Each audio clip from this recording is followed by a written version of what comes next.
years or 10 years, but sometimes much further. And similarly, as you're trying to design different policy interventions to respond to that and perhaps to increase human security, to make sure that people interact in more sustainable fashion with their environment, we also don't need to think 2 or 3 years ahead. We often need to think further ahead. And that's a very complex thing to do. And many policymakers are not very good at that. The truth is that many scholars are not always very good at it either. And I think that that's one of the complexities that hopefully tonight we'll be talking about. Perhaps how do we get away from this cyclical attention that comes back? We saw this in the late 70s, 60s and early 70s. We saw it again at one point in the 80s. We see it again today. How do we get out of the cyclical, and do we make sure that we sustain the attention and the focus on different individual environments and cases of conflict, as well as more globally on these issues? And that's particularly difficult, but the situation does require it. So let me leave it at that for now, and then we go later into more detail, perhaps. Yes, thank you. Lauren, did you have anything that you wanted to add to this? No, that was a great response. Okay, then I have a question for you specifically. So as the security analyst, you focus a lot on kind of how to, I guess, work practically on these issues of security and conflict and how they are connected to the environment. So what is the current knowledge, if you could sum up briefly, about the link between conflict and climate change? Is it direct, indirect? How does it kind of influence the conflicts that we see? Sure. I mean, the briefest response I can give is it's complicated. It's just not anybody's favorite response. I think there's a fair amount of agreement that climate change has played a modest role as a driver of armed conflict, but there's still a great deal of uncertainty, and the evidence is a bit wide-ranging and subject to debate. And we talk about conflict, but conflict means a lot of things. And so thinking about it as maybe a spectrum versus a specific point on that spectrum is useful. Thinking about how how climate change can undermine governance, access to resources, social cohesion, and how those impacts from sort of can impact that conflict cycle, right? And so I think one of the challenges of climate change is the unpredictability of its specific impacts. We know that the frequency and the severity of storms and droughts are increasing, but what that means for specific locations and communities on the ground is harder to know. And what the knock-on effects of its impacts, how those impacts interact with existing vulnerabilities like social unrest, poverty, a pandemic, and economic crisis is much harder to know. So you can predict the dry spells in the Horn of Africa, but knowing when it's going to lead to famine is very difficult to predict. And also, what a climate crisis in one community or country means for a community just over the border or a trade partner across the world is also hard to know. It's the specificity of the impacts that's so hard to get right and plan for because of the cascading effects that they have across economies and social and political stability. And I still think we're, we're at the sort of early stages of the research on this. And it hasn't gotten clear, I would say, and there's still a good amount of debate. What has gotten clear is that more research is needed and that it's very context specific.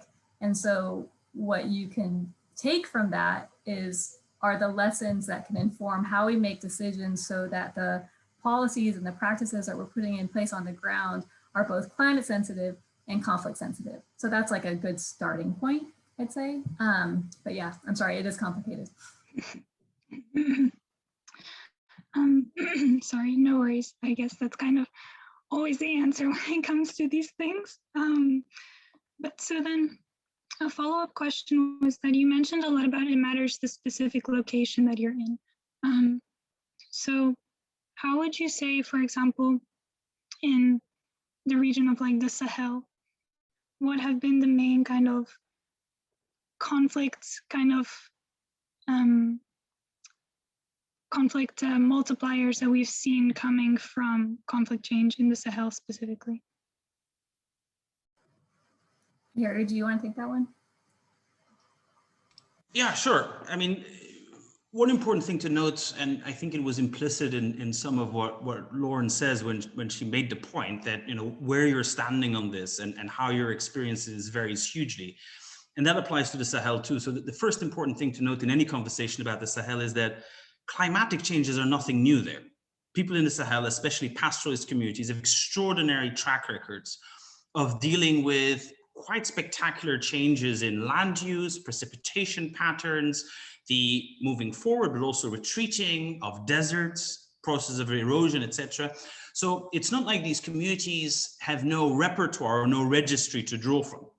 However, of course, what is happening is that human-induced climate change, especially at this moment in time, is in many ways intensifying and is indeed stretching the ability to adapt, as people have often done in the past, to critical levels. And then the central question, as Lauren very rightly said, is whether we, and by I mean we as scholars, we as policymakers, first of all, foremost in those countries, but also outside it, make it harder for people to do so, or we make it easier.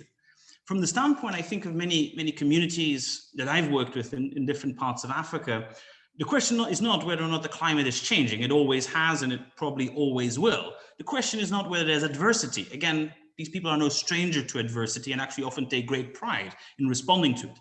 But the question is, as I said, you know, what kind of economic, social, political systems are we putting in place or giving them that, as I said, make it easier for them to respond to that and to thrive and to pursue whatever objectives, dreams they have, or they make it harder? And that's where I think a lot of the really critical research will need to happen, and then a lot of the critical policy, because the truth is that many of those communities have often been on the receiving end of very terrible government policies and often very bad calls by the international community that are gravely undermining that capacity to respond and are not taking serious the experiences of those people, as I said, with climate variability. And I think that that's really where the research is needed, where better policy is needed, and where hopefully meetings like this can contribute. Yes, that's a very insightful answer. Thank you. And in your answer, you touched upon kind of the international dimension of this, kind of the international community and what they've done about this. And Lauren, this is something that you kind of look at, kind of international cooperation. And so in this area, specifically related to the climate, how has international cooperation kind of played out in relation to climate and conflict, if at all?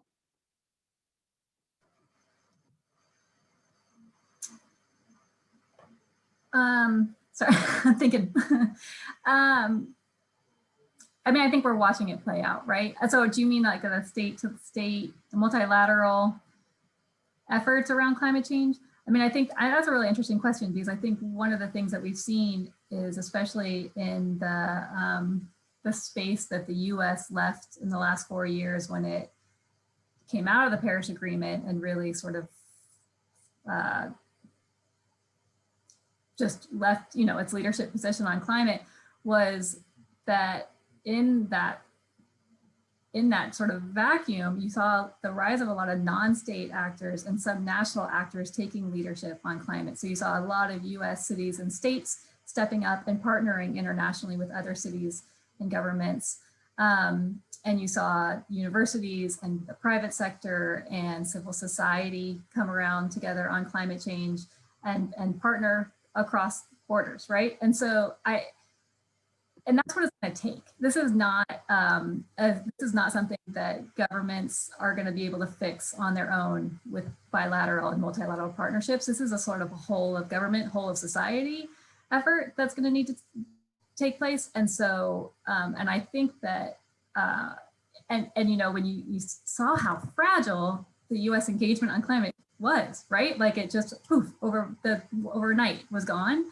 And so having those other non-state relationships and partnerships on climate change makes it ideally, hopefully, more sustainable and long lasting.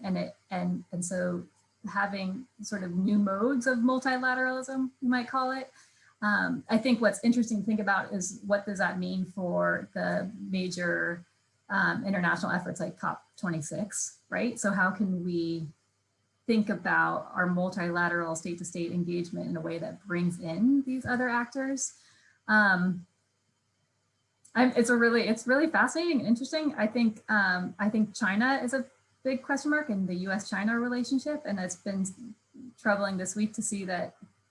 I was sort of hoping that climate would be something that we could cooperate on, and it's not looking like it's going to head that way.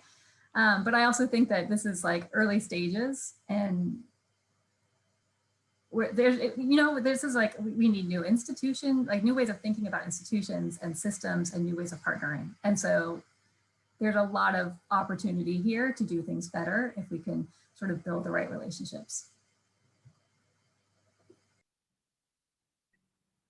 Well, thank you for your answer. And obviously, climate and conflict is such an intertwined dimension, but obviously there are other aspects that need to be observed. Like Harry, in your previous answer, you also mentioned about the economic markets and how that has also affected all of that. And so, and these dimensions play into each other. So talking about economics, it's such an unmissable to understand the climate conflict cycle. So I would like to ask, what impact can the changing climate have on a local, regional, and international economic stability? Well, potentially a lot. But as always, I mean, if you talk to, it was like giving the example of a single farmer, agriculture is a very complex endeavor. There are many determinants that go into resulting in certain levels of agricultural production or productivity. I mean, sometimes you see these scenarios, which I find very troubling, say that predict a decrease in the growth of in the cultivation of a particular crop, say wheat or sesame or sorghum or whatever, by 60% by X date. In many ways, this is a nonsensical statement because it assumes that everything else stays constant, that it's just climate that is changing, and then we can just measure in linear fashion what that will mean. Now, and this is why I bring it back to these questions that Lauren and I were discussing earlier of social and political and economic institutions. Whatever impact the environment has is very strongly mediated through these other variables that will ultimately determine up to what extent it is actually significant. It may actually help certain people. Adaptation is not always a bad thing. The reality is that for many people around the world, life as it is not particularly pleasant. It's not particularly great. And so one of the ways of trying to approach climate change is asking ourselves the question, as we rethink, and to use a phrase that is much in vogue today, can we build back better? Are there ways in which we can imagine adaptation to climate change actually expanding economic freedoms and political freedoms and leading to more harmonious state-society relations, rather than always having to go down the dystopian route where everything is necessarily doomed and bad and the world is going to collapse, which often is not a very constructive starting point if you approach most people through that lens, especially, for example, pastoralists living in the Sahel. That's not the best starting point for a conversation. These are people who throughout many generations have often been blamed and often been seen as useless to the state, as at risk, as the origins of conflict or of smuggling of all kinds of things. Again, it puts them in that same category of being a problem. There's another way of approaching it, as I said, which is actually trying to take their reality seriously, which is not to underestimate the gravity of the problems, but I think it's a more constructive starting point if we're actually interested in their ideas and in actually expanding opportunities for them. So then to tie it back to your overall question, up to what extent may this impact questions of food security or international trade, they may very much do so if we decide to neglect this hugely important question of institutions and human responses. In that case, yes, we are likely to see people perceiving each other through a zero-sum perspective, in which we distrust each other, in which we assume the worst about one another, and in which, in the absence of international and domestic cooperation and rethinks, some of the worst case scenarios may actually happen. But that's a story that is ultimately up to us. Those decisions are in our hands. And that's why I really hope that climate change, grave as it is, can also be an entry point for actually addressing many ways in the paradigm that we have our thinking about development that has not been particularly inclusive, sustainable, or empowering for many people. And as always, of course, minorities, women, those who are somehow not seen to be the core of the state or whose identity is different from those who control particular societies, they're the ones who will not only be marginalized by climate change, but more often will be blamed for badly adapting. And that's where, for example, to make this very concrete, when you talk about what the World Bank or the IMF or multilateral funding can do, well, it's first of all making sure that when you do climate change adaptation, you don't make people's problems worse rather than better, which is what is happening in certain areas. In certain areas, the poor and entire areas where many poor people live are being displaced in the name of, well, climate change is going to hurt you, but that displacement in and of itself is often very calamitous to them. They lose their way of life, their economic networks, their savings. These are very real things. And so that's I think what's really crucial to pay attention to, that as we're shouting fire, fire, and we're all heading to the exit, to do so in a way that actually increases our security rather than doing it in a panic manner that actually worsens it, especially for those least able to, who have the least resources actually to do so in a way of their choosing. No, I completely agree, especially with the debate about the West and the South, saying with the West being like trying to tell the South on how they can develop in order to build a better future in regards to climate change. However, in essence, they're also limiting them because they're not able to properly evolve and continue their economic growth the way they should be, the way the West was able to. But when you talked about building back better and trying to make the future in a way better by encompassing and focusing on the core problem, what do you think would be fitting economic interventions to the problems associated with climate change? Or are there any fitting solutions to the problem, would you say? Well, certainly not a one size fits all. So the important thing here is, as I said, is to listen, actually to listen to people, rather than again coming with outside models and outside ideas, but it's actually to take the peasant, the cultivator in the Sahel, the pastoralist seriously. What is it that she or he needs in their own language, in their own understanding, to be able to adapt, to, as I said, meaningfully expand their political, their economic freedoms, whatever dreams and objectives that they desire.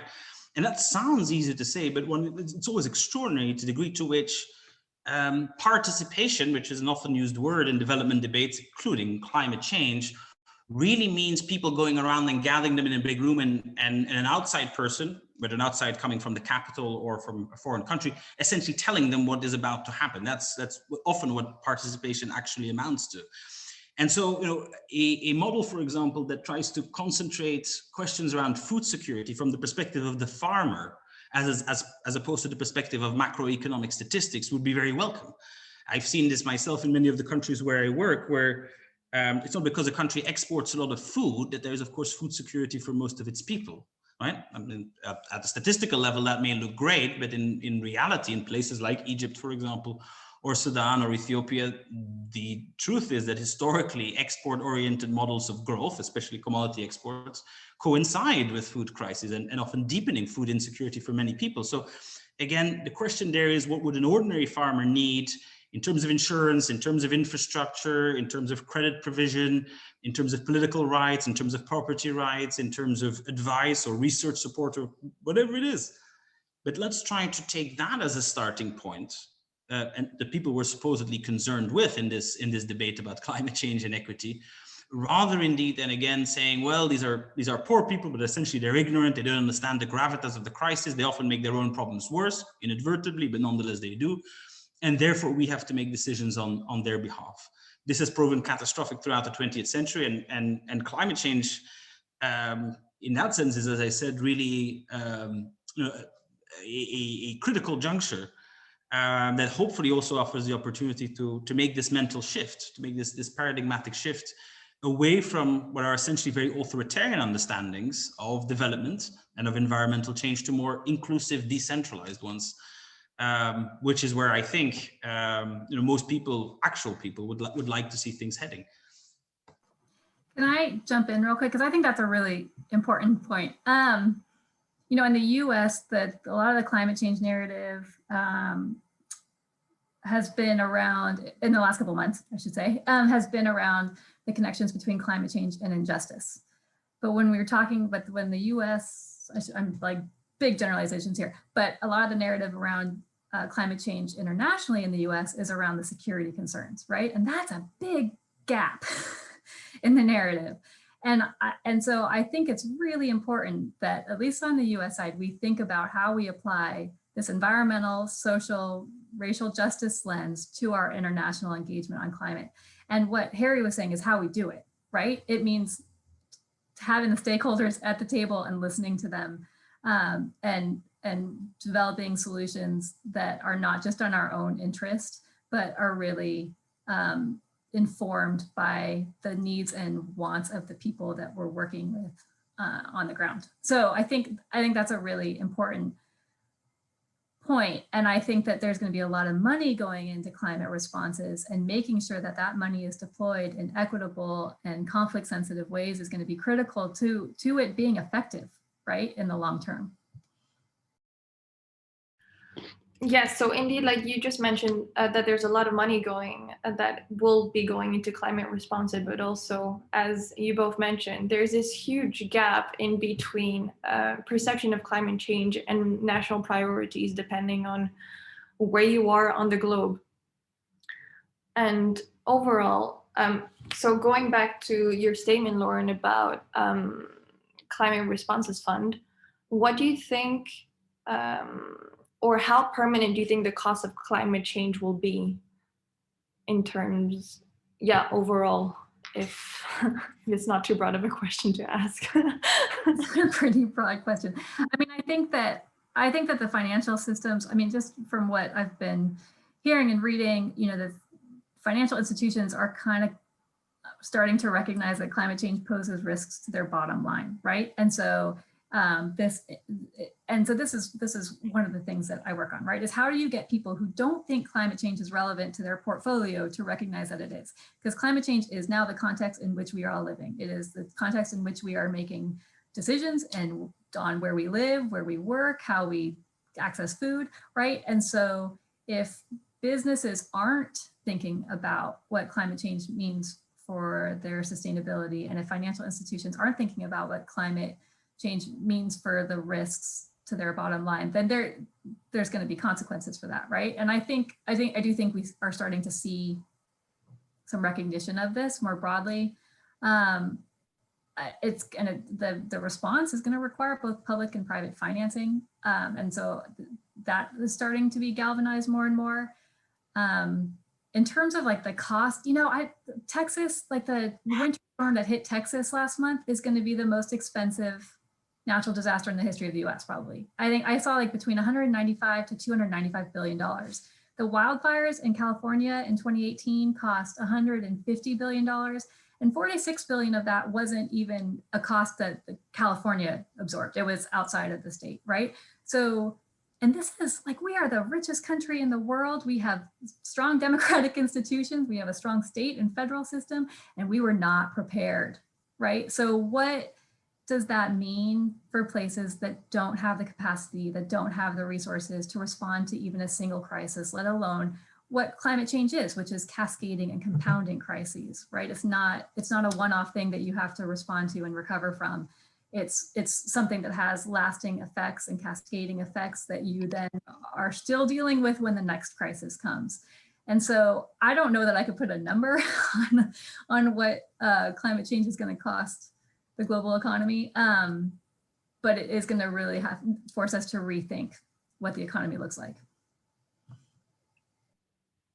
Yeah, and maybe just adding on to that, Lauren, I think on a hopeful note, because you're talking indeed, part of your job indeed, sensitizing constituencies that have always been interested. I think a very significant move in the last couple of years, of course, the interest that central banks are taking in this. Finally make the link between monetary policy and overall money supply and indeed climate risks. And I think, you know, the leadership of Christine Lagarde, which is controversial in Europe at the European Central Bank, but nonetheless, the way in which she's trying to say, listen, you know, when we take decisions and when we have these deliberations, it's no longer just good enough to talk about, you know, inflation or broad money growth, or even questions of employment and economic stability. We have to make a connection with the way, for example, this incredible amount of credit that we've pumped into the system through things like quantitative easing actually impacts the ability of corporations around the world to indeed adapt to climate change, and indeed of states, including in the global south, what kind of knock-on effects are. And this, of course, is very far outside the zone of comfort of most central banks, but I think is important, at least to start that conversation, to get them to think what is an appropriate mandate for the central bank to take, especially, for example, ministries of finance or budgetary authorities have been so reluctant to undertake or even think through the consequences of what, for example, the US Treasury does, or Minister of Finance of Germany, etc., in terms of climate change. So I think this is moving, and I think we are getting more to the really systemically important players being aware of this. But of course, there's also still a difference between being aware and having a conversation and having appropriate action.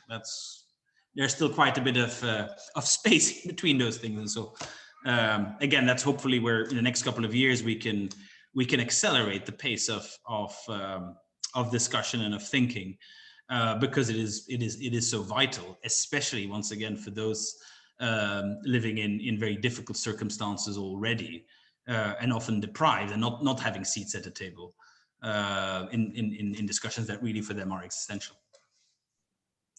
No, absolutely and definitely. But also moving on from the economic dimension and going forward to migration. This is another topic within climate change where I think there's a huge gap between the West and the global South, because ideally forced migration is, how do I put this? The global South is, obviously migration is a global issue that is affecting everyone. However, I think the perception on migration vary greatly depending on who you're talking to. And I guess my question to you both is, what are the characteristics of these new forced migration and displacement patterns due to climate change?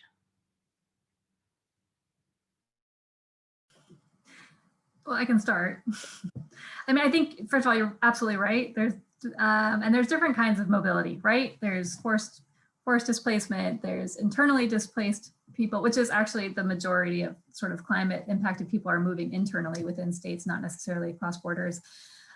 There's migration because people want better jobs or access to education or to be closer to family that has moved, right? So migration on we try to make sure that we talk about migration in a responsible way, because it's something that's always happened and always will, and it's good, right? You want people to be able to move if they need to, if they want to, but you want them to be able to make that choice. And I think that's where climate change complicates things. Also, so, a person's decision to move is driven by a confluence of factors. It's social, political, demographic, economic, and environmental drivers that are all recognized as significant factors in the decision to move. And they're not easily isolated. It's not ever easy to point to one as the main cause, right? And I'd say data is often lacking or fragmented too. So it's an area that's still, I think, still trying to get a hold on. And just like with conflict, the risk of migration induced by climate change is highly dependent on local context. And so we come back to that, right? And something else to remember is that there are people who are unable to move, and they are the most vulnerable. So these are these trapped populations. So there are sort of generalizations that you can make about climate change's connection to migration, but it's another one of those very context specific topics that requires nuance to really get it right, I'd say. We did, I guess it was around the time of Syria, the Syria crisis, a couple of years after that started, I should say, started getting questions from the State Department. They were getting questions from missions about the connections between climate, migration, and conflict, right? They're really trying to understand how these things were connected. So we did sort of a deep analysis of those sort of three fields and how they are connected. And I thought I'd share just real quick sort of the 4 of the major takeaways from that research, because I think it's helpful. And Harry, this comes to you because we had 2 case studies in the report. One was on Darfur and was on Syria, and Harry's research really informed the Darfur spot. So I think that would be good to get into next. But, okay, so first takeaway, because the vast majority of migration and displacement occurs within national borders, strengthening local institutions, including customary and traditional institutions, and encouraging flexibility in resource rights can help enable the peaceful accommodation of new arrivals. conflict. So number 2, conflicts where climate change and displacement play substantial roles may begin at the communal level, but can quickly expand beyond that. So related peace processes will therefore likely need to be carried out at multiple sort of spatial and political levels, right? We're not going to, you're not going to be able to focus on necessarily one community if you're addressing conflict related to migration. Movement in response to environmental change has a long history, and migration can be a successful and peaceful means of climate adaptation if enabled by smart policy. And although taking action is essential, simplistic analyses of climate's impact on migration, displacement, and conflict can prompt misdirected responses. So we need to be really responsible with how we talk about migration and climate change's impact on it. And then this is the Darfur case really informed this last point, which is that some mechanisms for coping with climate change are tenuous and susceptible to policy change. And this is where we talked about Darfur's land tenure system, which helped alleviate resource tensions before it was dismantled. So again, it goes back to Harry's point about talking and listening and communicating with the community and understanding what the existing coping capacities are and building off of those, and not coming in with an outside idea of what the right institutions or processes are. Harry, do you have anything to add to that? Well, I think that's exactly right. I mean, the work that Lauren's presenting, absolutely. I mean, those four conclusions are very nuanced. They're very rich, and as I said, very encouragingly from where I'm sitting, are framed in positive terms, in terms of bringing people together, thinking of not criminalizing or problematizing many of these responses, which is one of my big fears. I mean, there's a tendency along a lot of, I think, very well-meaning, but nonetheless misguided climate change activists to absolutely want to link climate change in rather sensationalist terms to both migration and to conflict, believing that fear will somehow propel governments or publics, consumers into action. What they fail to understand, is I don't think that that's a particularly strong link, number one. So just at a causal analytical level, I don't think that that's necessarily true. But secondly, it unfortunately also directly informs the kind of institutional responses that Lauren is talking about, and often in a negative way. If you really make the debate about migration, which is certainly in Europe and North America is often a very negative one, right? One that is driven by fear, that has this implicit images of the barbarians at the gates, or even already in the process of scaling the walls, pun not intended for those in America, right? But that idea is very strongly present. And often, therefore, then helps justify very draconian responses by national governments to climate change, or in the name of climate change, that further concentrate power and wealth and don't at all get to grips with the root causes of conflict or environmental change or economic despair, but in many cases aggravate the problem. Because of course, you know, as we said earlier in response to your earlier question, climate change comes with an extraordinary amount of money. I mean, there's really no shortage of money already in the past. And today that's coming around. It would be extraordinarily naive to think that vested interests around the world are not organizing themselves in function of those money flows. Of course they are. I mean, there's no reason to suppose that people outside the countries where the money is coming from have no political agency. They do, in the same way that they did around development aid, around trade, around investment. People always organize around money flows. They will also organize, and they're already organizing, around climate-related money flows. And that's why, you know, climate money as such is neither good nor bad. What determines whether this will actually, as I said, expand the possibilities to people are the decisions we take, the institutions we design, the people we work with. It's certainly not an automatic thing, quite the contrary. And again, my worry is that often indeed the alarmist language around migration and conflict tends to lead, as I said, to more authoritarianism and greater exclusion rather than the opposite, even though it may be well-meaning. And I've had many discussions over the years with people in NGOs or different political parties that have tried to put this on the agenda, where I say, I understand where you're coming from, but unfortunately it's making the problem worse, not better, on the ground, in the countries where you say the countries or the communities that you say you really care about. Thank you. And it's, yeah, it's a very complex situation. And Lauren, relating back to your answers where you mentioned that there's back to Syria, when you mentioned that the State Department was starting to get questions about whether there was a difference between climate migration and conflict migration. There's obviously, so I think my follow-up question to that was mostly, how does the movement pattern of people related to climate change and conflict differ from non-conflict migration patterns? And also you mentioned the case of Darfur, where that was a present theme as well, which I think we will go on to later.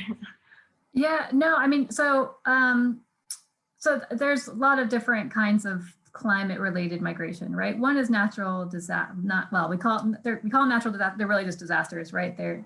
So, and oftentimes that, you know, like a hurricane, people move temporarily within a country and then they move back. The longer term, so the analysis that we did was looking at climate, conflict, and migration all together. And, you know, I think Syria is an important case because Syria was also, I think, along with Darfur, was one where you saw headlines saying, this is climate conflict, right? And that is, just like Carrie said, is helpful for getting attention. But while those headlines are great for getting attention, they're less great at helping us understand what is actually going on and how climate change is driving risk. You know, so in Syria, it was a 3-year drought that was, you know, there's research out there that says that this was a longer, more severe drought because of climate change. And it led to the collapse of crops and livestock in the northeastern breadbasket region of the country.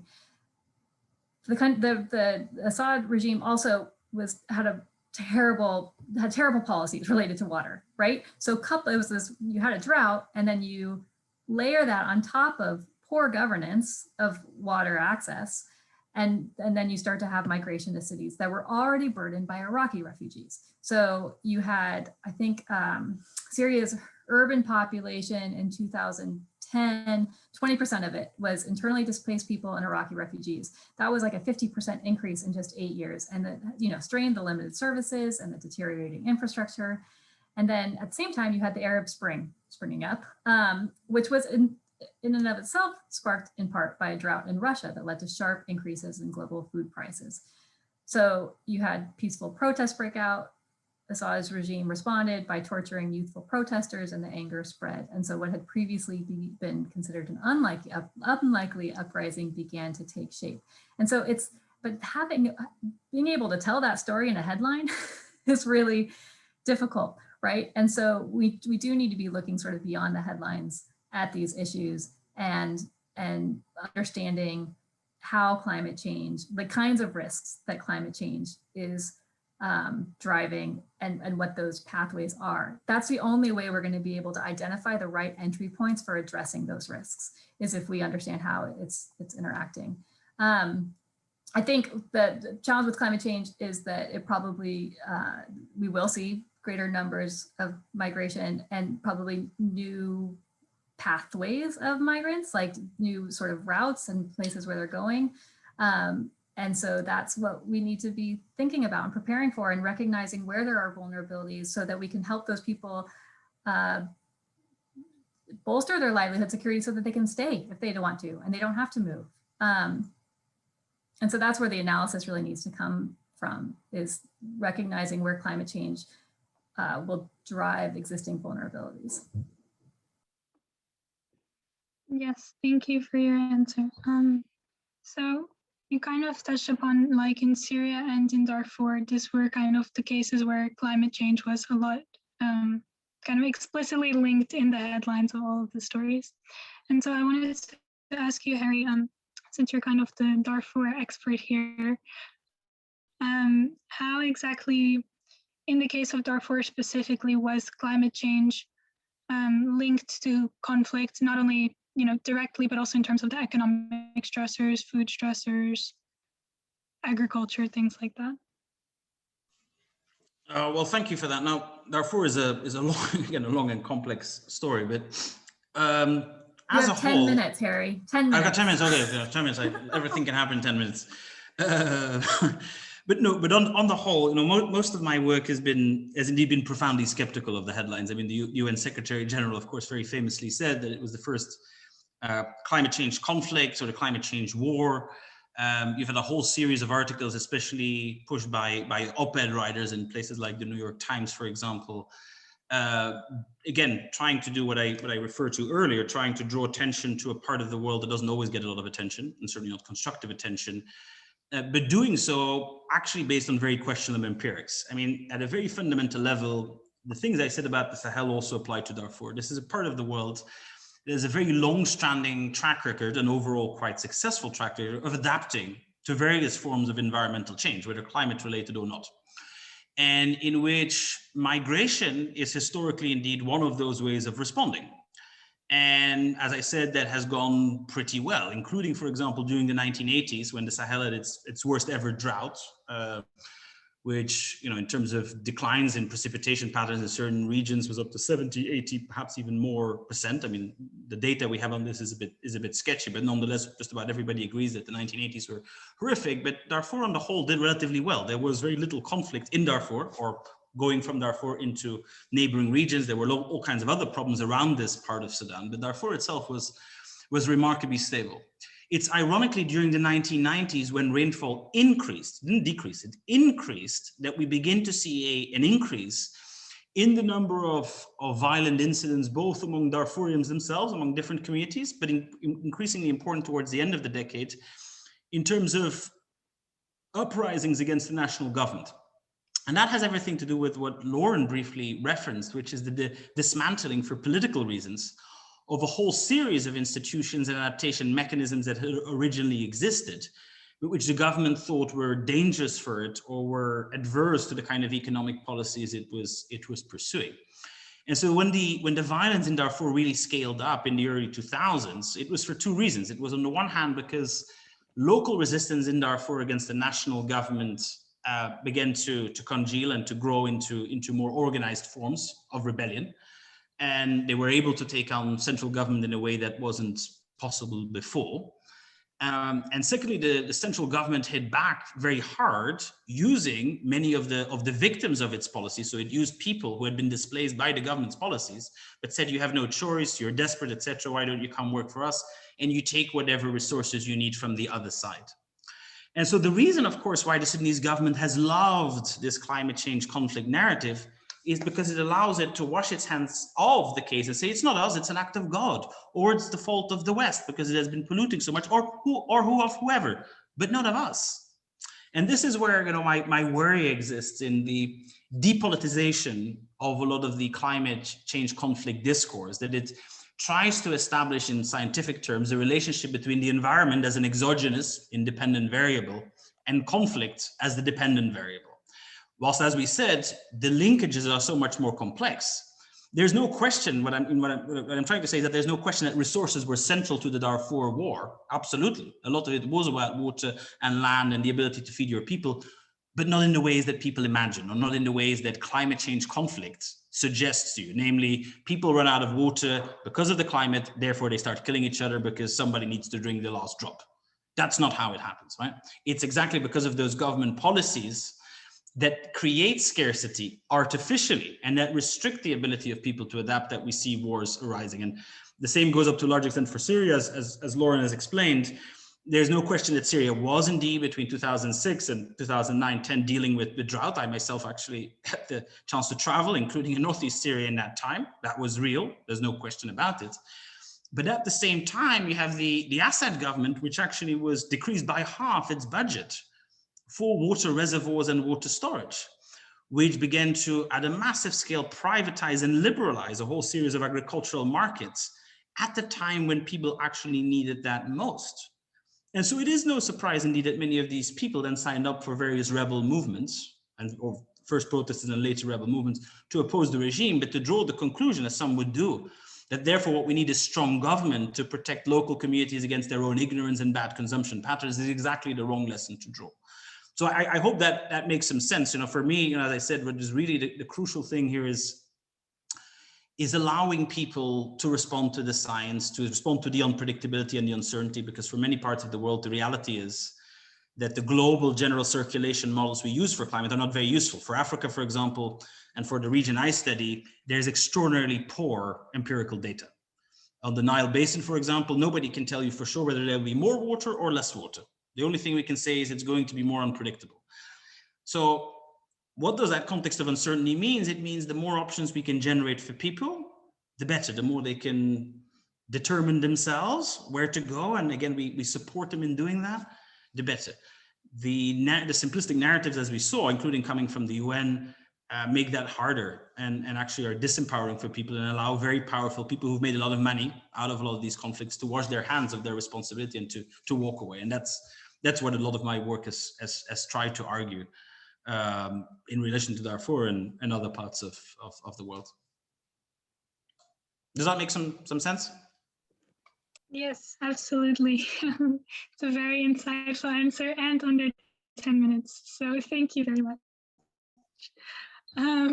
So in the chat, I think you touched very well upon the role of water insecurity question that was posed, and also a bit on kind of what we learn about the Darfur conflict.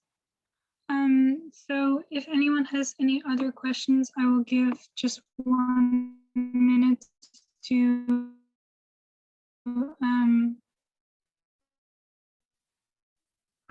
post in the chat, but while we're doing that, Harry said you would like to make. Hold on, sorry, you were breaking up a bit. I don't know if I was the one with the bad connection or Lauren, did you get what? No, I think she maybe asked for final comments. Oh, I see. To see if there were other questions. And I'm sorry, I have a kid knocking on my door, so I have like 2 more minutes. why don't you go first then, Lauren? Go ahead. Oh no, I want to thank you guys for hosting this conversation, and I love what Harry said. It definitely resonates with me. I think it's that if you walk away with one thing, just think of it as climate is related, or let's see, climate affects conflict, but not in the ways that you think. Why we need to keep working on this, right? So thank you very much for hosting this discussion and for including us.